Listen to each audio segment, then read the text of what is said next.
Hi, it's Victor Kim, minister here at Richmond Presbyterian Church, and welcome to our midweek meditation. Today's meditation is on the last Sunday of Advent. So basically, we're approaching Christmas this weekend. And I want to share this meditation with you as our last meditation for the year. Oh, Little Town of Bethlehem is probably my favorite Christmas carol. I don't know what yours is, but I really like Oh, Little Town of Bethlehem. And at the end of the first verse is the line, "The hopes and fears of all the years are met in thee tonight."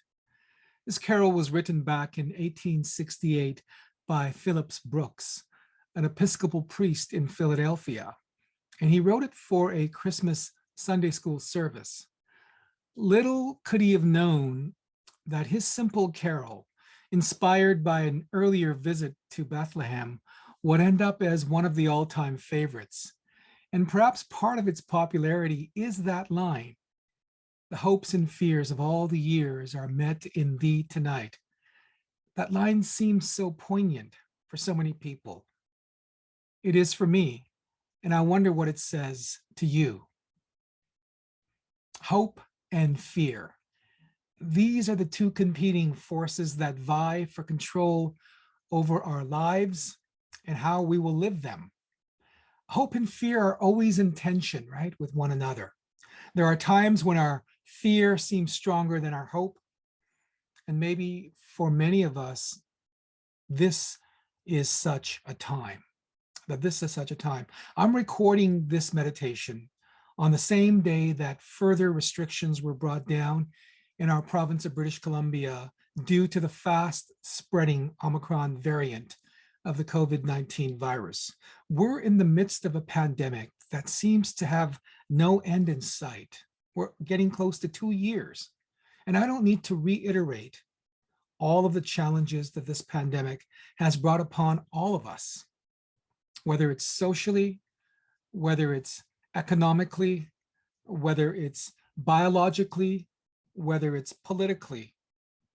And then on top of that, of course, this has been a year of climate change like few others before it, whether it's fires in the summer, flooding in the winter.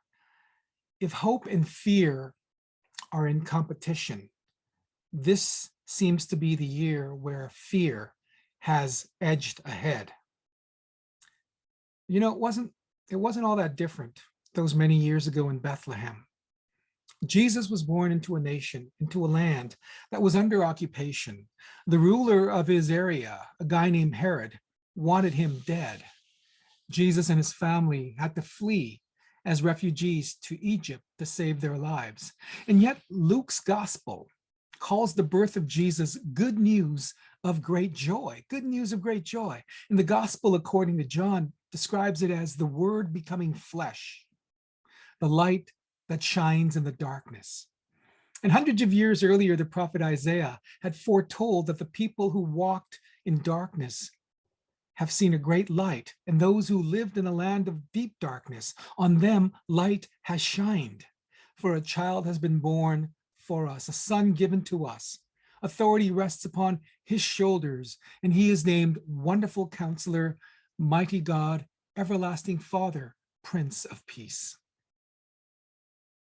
Fear and hope in tension. That's how life is. Fear and hope in tension. But if the hopes and fears of all the years are met in the birth of Jesus Christ, the hope that is spoken of, that hope that is spoken of cannot only be an immediate hope, not if it's the hope of all the years, right? If it's the hope of all the years, it can't only be about the here and now. This sort of hope has to be a lasting hope, a hope that transcends only the immediate expectations, a hope that becomes a way of life, a hope that becomes a future reality, an eternal reality. The Catholic nun and author Joan Chittister, who I very much enjoy, she wrote some years ago about making her way to Bethlehem through roadblocks and shuttered towns on the West Bank. And in the public square of Bethlehem, she said, soldiers sat on jeeps fitted with machine guns. And every muscle in her body was tight, and she felt that the place could explode any minute amid the seething anger between Israelis and Palestinians. As she describes it, somehow Jesus of Nazareth had been born here, in the same kind of environment that existed here today, into a culture where people were strangers in their own lands as soldiers walked the streets to control them.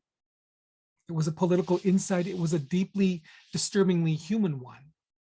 If Jesus had been born into this and had brought the presence of God into its midst and changed the attitude of hearts of it, then so could we. So must we, writes Chittister. She entered the Church of the Nativity, which is said to have been built over the very spot where Jesus was born.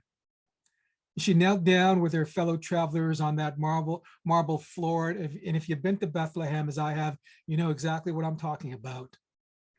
She sang, "O Little Town of Bethlehem," experiencing those words, the hopes and fears of all the years, with a new understanding and a new conviction. And Chittister writes, "We were born. Jesus was born. What Jesus did to survive life, to bear life, to create life, to become life, we can do as well." Or to put it another way, what we can do to survive life, to bear life, to create life, to become life, Jesus did before us. Our struggles are not new. Our questions are not senseless. Our burdens are not unbearable. Christmas is about finding life where we don't expect life to be. Every year of life waxes and wanes. Every stage of life comes and goes. Every facet of life is born and then dies. Every good moment is doomed to become only a memory. Every perfect period of living slips through our fingers and disappears. Every hope dims, and every possibility churns eventually to dry clay, until Christmas comes again. Then we are called at the deepest, most subconscious, least cognizant level to begin once more to live again newly, to live newly again. Christmas brings us all back to the crib of life, to start over, aware of what's gone before, conscious that nothing can last, but full of the hope that this time, finally, we can learn what it takes to live well, to grow to full stature of soul and spirit, to get it right. There is a child in each of us waiting to be born again. Merry Christmas to you, and thanks be to God. Amen. Our musical meditation today is brought to you by Dr. Jannie Burdeti, our music director, and she's going to play "O Little Town of Bethlehem." Friends, this is going to be our last midweek meditation for a few weeks. We'll start up again early in the new year, but until then, again, I wish you a Merry Christmas and a blessed new year. God bless you.